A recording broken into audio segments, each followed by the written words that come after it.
Welcome to Beyond the Books, the Language of Success podcast. I'm Susan Stodrell speaking, and I'm the author of the Sophia of the Bright Red Sneakers series. As a writer, my passion is literacy. The title of our broadcast today is Cultural Literacy, Understanding and Appreciating Different Cultures. Cultural literacy refers to the understanding and appreciation of different cultural backgrounds, beliefs, and values. It is sorely lacking in today's societies across the globe in a time of increased ethnocentrism. It is sorely lacking in today's societies across the globe in a time of increased ethnocentrism. As human beings, if we do not have respect for our differences, there is very little chance for peace and democratic societies to exist and thrive. The population in the U.S. is increasingly diverse, even apart from its racial and ethnic differences. As a person who is from a very isolated place and also lived in several large cities, including New York City, and spent some time in other countries, each of those places has their own feel and culture. Jobs are different, entertainment is different, what people eat and the way they eat is different. When I lived on the Upper East Side of New York City, I was in a heavily Jewish neighborhood. Old Jewish women, even though they've had a full basket of groceries, thought it was correct to cut in front of me when I only had 2 or 3 items. When living in Astoria, Middle Eastern women in full hawdors had no compunction to cutting in front while looking at a row of blouses to grab the one they wanted, even though it might be the one that I was looking at. It's the custom in bazaars to grab what you want and barter. So in clothing stores, they do the same, only they've found that bargaining doesn't work so well here. A New York City habit is automatically shortening your first name without asking. 99 out of 100 New Yorkers will automatically shorten Susan to Sue. It never occurs to them that if I wanted to be called Sue, I would have told them that my name was Sue, not Susan. It's a way to speed things up. Now that I live in Asheville, North Carolina, no one pushes and shoves to get in line. They say please and thank you, and always call you ma'am or miss. Every once in a while, I find myself throwing a New York City hissy fit, but then I catch myself and stop. I've gotten a few odd looks. It's just not done.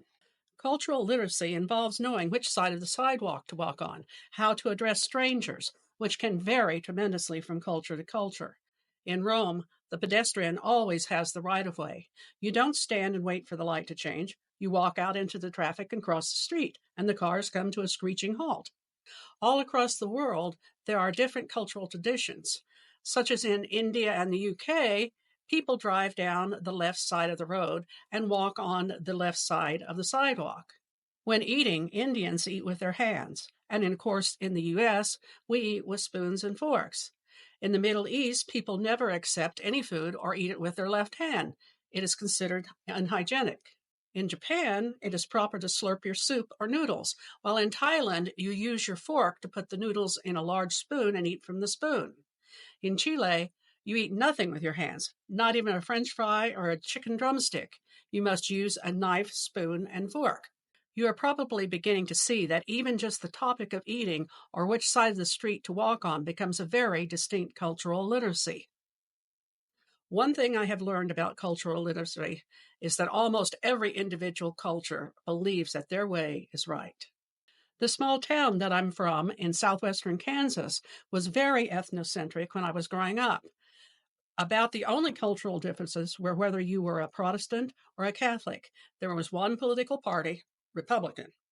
There were only 2 Black people and 2 Hispanics in the county. The first ethnic people I met were when I went to music and art camp prior to my junior year in high school for the summer. My roommate was a Jew from Cleveland who drank nothing but Diet Cola because she was determined to lose 30 pounds over the summer, which, by the way, she did. I was from farmland and she was from factory land. I went to a high school of 200 kids. Her high school was 2,000. I had a high school choir and band. She had orchestra, drama club, and several choirs. She could go to a first-rate symphony concert at a student rate and hear world-class musicians. I could turn on the radio to local news, farm prices, religious shows, or any football, baseball, or basketball game when in season. She could go to the actual game. She took college classes, and I could just read tons of books, which I did. When I was in seventh grade, I learned that my family culture was not like those of other kids. I recall one day when I was spouting off some strong opinion, my best friend asked me why I thought that. I said, because that's what my grandmother told me. She asked me, had it ever occurred to me that she might be wrong about something? And of course, I hadn't. After she asked me that, I realized I didn't believe what I had said, and that I hadn't even questioned it. It was what my culture said I should believe, hence the need for critical thinking.